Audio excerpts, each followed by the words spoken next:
Hey, everybody, welcome to eChannel News. We've got Zepf. She's the Chief Product Officer, Syncro.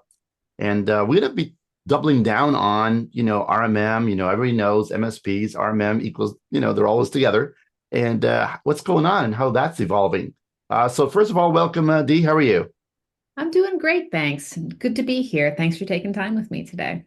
It's our pleasure. I mean, this is the kind of stuff that's really interesting because, as you know, every MSP is using some kind of a PSA solution, and RMM is what kicked off this whole industry. But Mhm. things don't stay the same very long, right, Dee? So tell us what's going on. What's the state of it today? It's interesting. I Part of the reason I was excited to join Syncro last year was because it does feel like RMM is at this pivotal moment. And since I led product at Continuum, I left it, I was there for 2011 to 2017 leading product and have seen not a ton of change in RMM, since 2017. And it feels like the tides of change are starting to turn for RMM. And so it's one of the reasons I was excited to be here. I think, I've seen this shift, from today, like traditional endpoint health, maintenance, kind of the traditional RMM tasks and the things that, absolutely need to be rock solid. You need patching, you need remote access, you need all the traditional RMM tools. But I'm seeing MSPs continue to add things to their stack to continue to augment parts and replace parts of the RMM. And whenever you see MSPs start to add point solutions in around a core part of the product, I think it's always a sign for an interesting shift in the market. Yeah, absolutely. I mean, they're in the front lines, right? And they're figuring out new things that's going on and how do I use the current tech to kind of manage those things. And of course, today we with AI and lots of things happening, the game is changing. And what was best practices yesterday, like we always say, is not necessarily best practices today or tomorrow, right? So, what are some of those changes that you are seeing for RMM?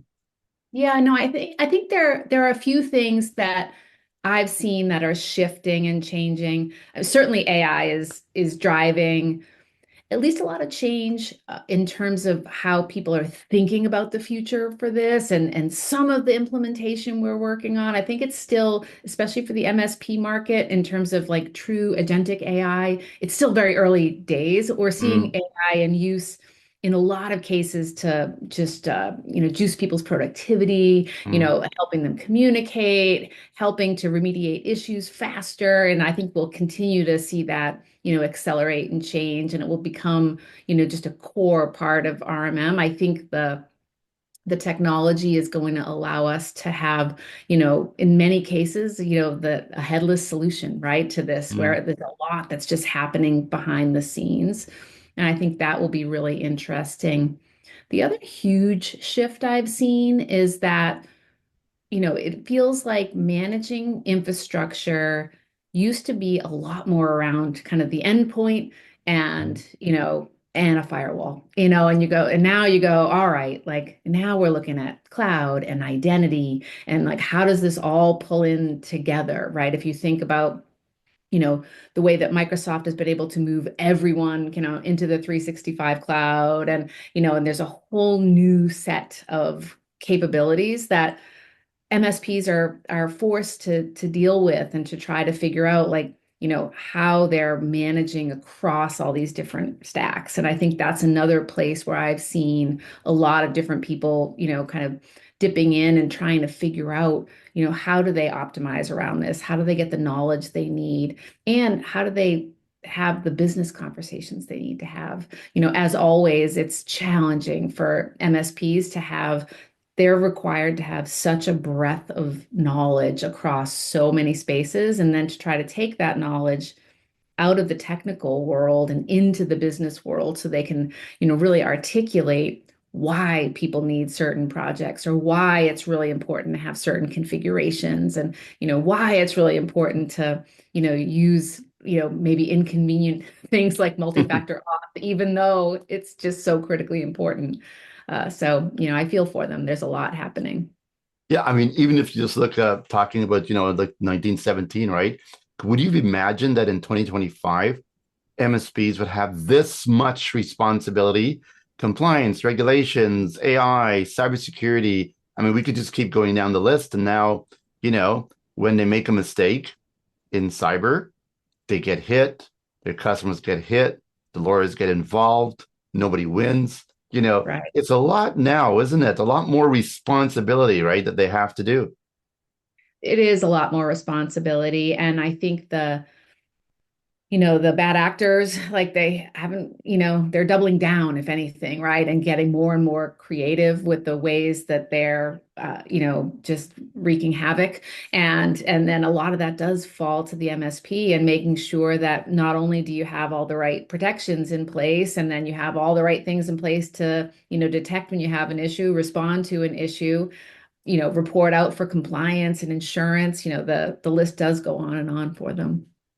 The other thing too, but just to circle back on a little bit on the RMM world is that a lot of endpoint devices are getting AI enabled, AI baked in, that type of stuff, and I'm not quite sure how that interacts with the traditional RMM management role. Many of these things may end up being self-managed, and maybe AI to AI. I'm not quite sure how that's all going to work, but Yep. AI sends a note to AI. It says, "Don't do this, do that." How do you think though those endpoint devices, being baked in with AI, going to be interacting with these RMM type tools and PSAs? Yeah, yeah, it's interesting if you think about the world where you go, all right, things were moving at a certain, moving and accelerating at a certain pace, and now I think that pace is, I don't know, doubled, tripled. I'm Boom. not even sure what the statistics are around like how fast things are moving in terms of innovation in and around AI. And so, I do picture a world where a lot of it can be like truly behind the scenes knowledge that's going back and forth where events are correlated and agents talk to one another and resolve, a huge percentage of things behind the scenes.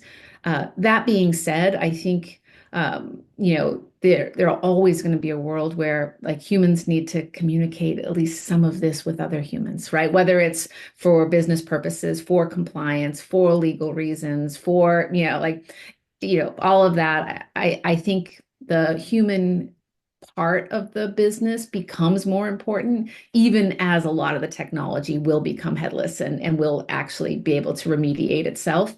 I think it's a really interesting balance there. Yeah, I think it's going to drop down the noise level, so we Yeah. can actually do the right things and pay attention to other things. Look, it might automate itself to a large degree, but this it's going to create new things. New things are That's going to happen that we don't even that's know right. yet, right? Where we might Right. need more humans. Right. And the senior level humans, like the Yeah. humans that are the ones that are able to train the AI and the ones that are able to understand, like if A plus B, then do C, and kind of are able to actually ingest these new things and then be able to feed that back into the system, they become even more and more valuable. I do think a lot of the more mundane everyday tasks will go away and are already going away, Mm. quite Yeah. frankly, right? And it needs to. I mean, the reality though, as humans can only deal with so much mundane, boring stuff every day. I mean, literally, right? Most of these MSPs, right? They're working 60, 70-hour weeks, right? Their Yep. mental stress, their relationships are probably not very great. They're probably not eating very well. They're just always on a go, go, go, right? So tools like PSAs and RMMs and stuff, it kind of helps them take chaos into a Hmm. bit more manageable type of thing. So RMMs are definitely going to change. Any last messages on how the RMM game is changing and how the role of the MSPs should be, how MSPs should be thinking about RMM as it moves forward? Right, right. I think for MSPs, for RMM, whether it's RMM or PSA, I think you're right. Like, every MSP I've spoken to, I have yet to meet really an MSP that goes, I work a nice 30-hour week. I get a lot of golf in. Like it just doesn't, it's like it's a really challenging role. We should give Um, out awards for that. Whoever can do it in the 30-hour week. yes, Anyways. yeah. The 4-hour work week award.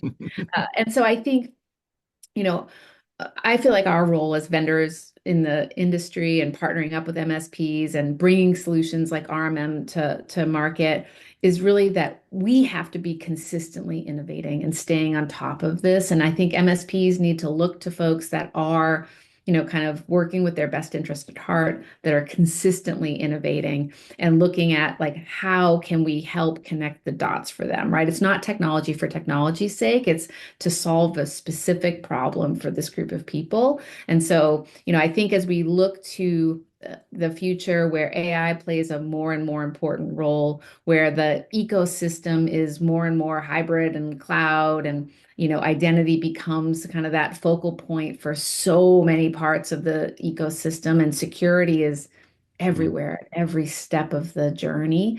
And so I think, MSPs should look at RMM and security, and, the two have always been intertwined. And I see that as becoming something that becomes even more and more intertwined with each other, is like the different ways you monitor, manage an environment become the way you secure it.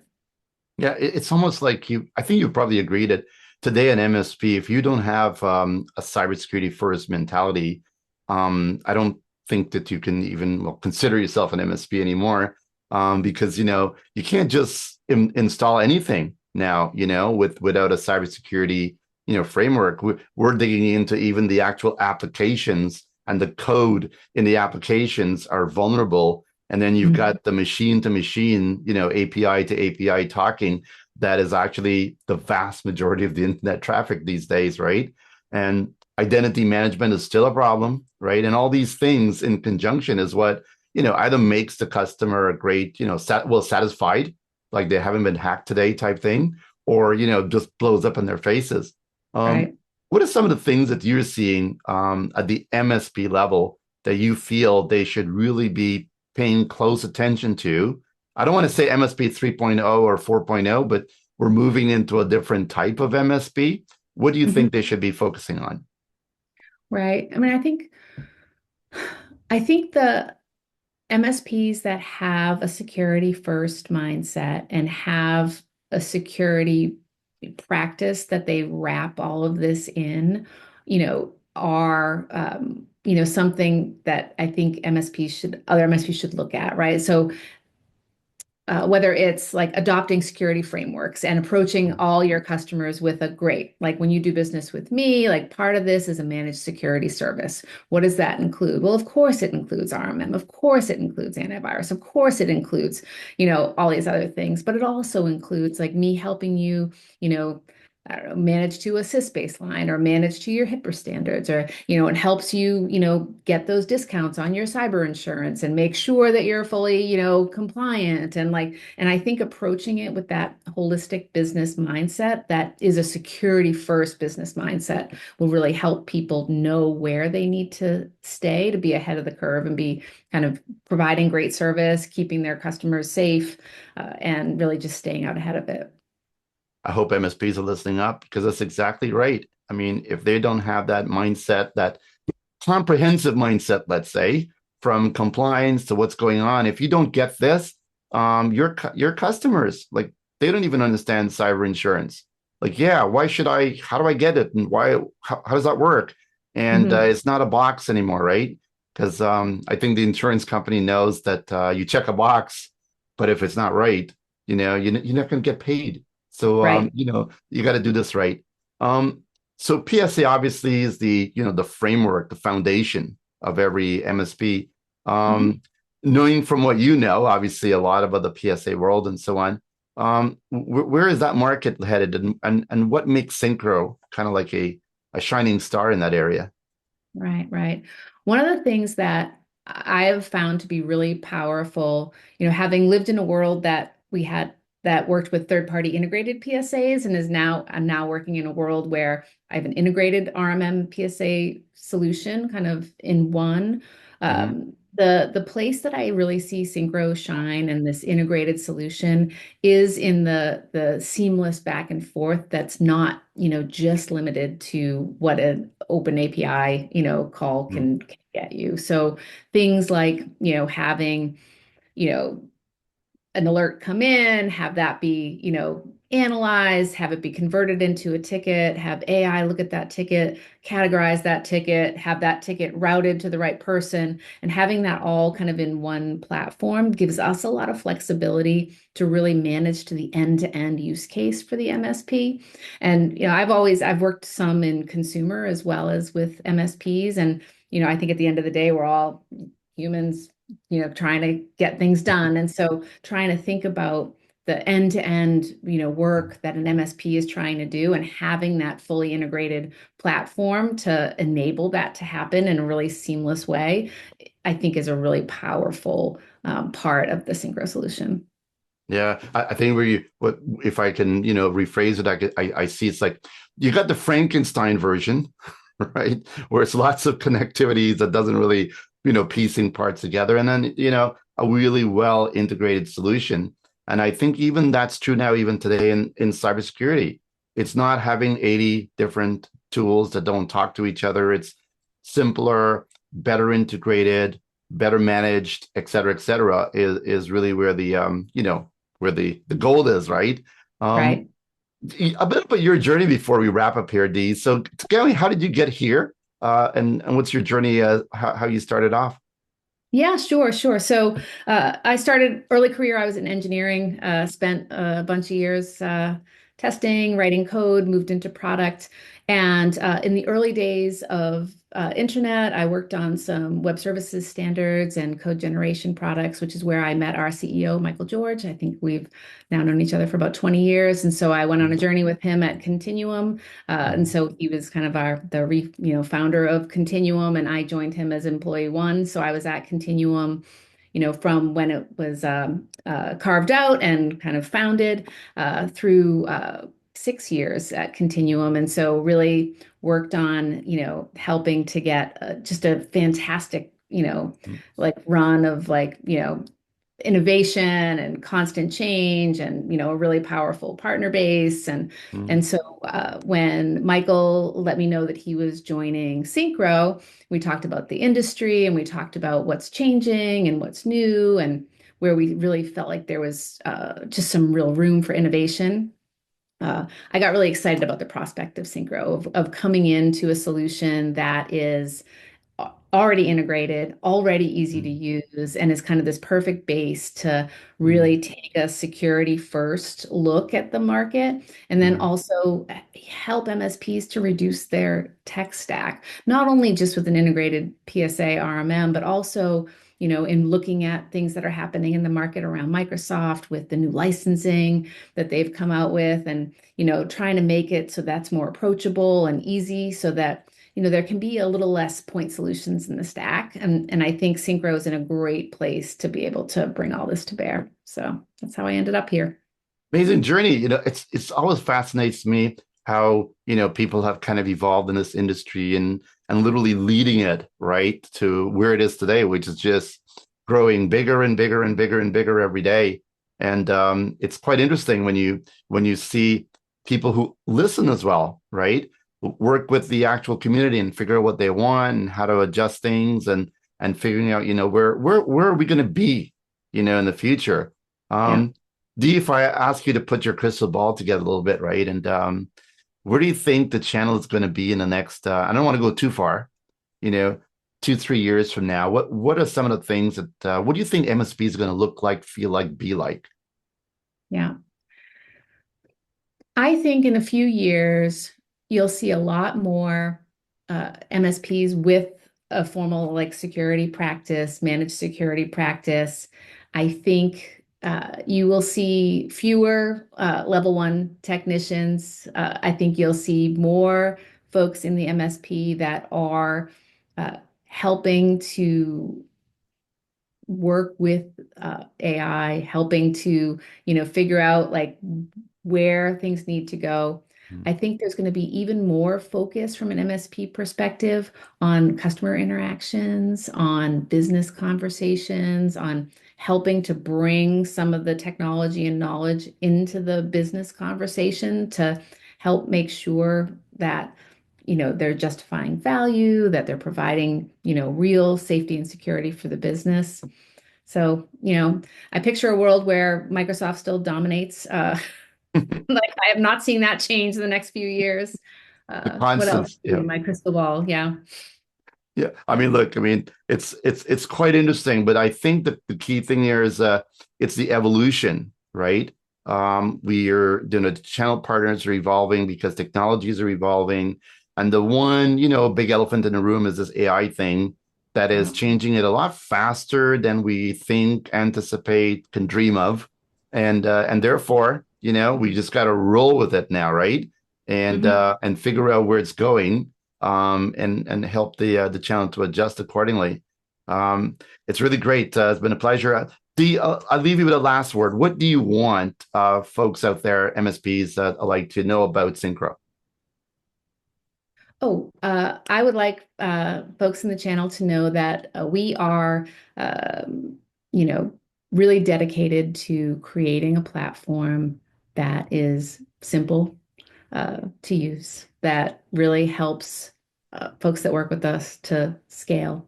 And so we are really focused on that fully integrated experience that's security first, that helps you leverage the Microsoft technology that you're using, and that we are staying ahead of and really leaning into AI and technology in places where it makes sense, but we're really focused on how to make practical use of it and how to just help them be more profitable and scale their business. Well, it's a lot. So, what's the website Amazing. address for them to learn more? The website. Syncromsp.com. Hey, there you go. Hey, any company's got MSP baked into their name, they're all MSP in. So great stuff, Dee. It's been a pleasure. Keep us posted how things are coming along, and let's look forward to the next time. Cheers. All right, thanks so much.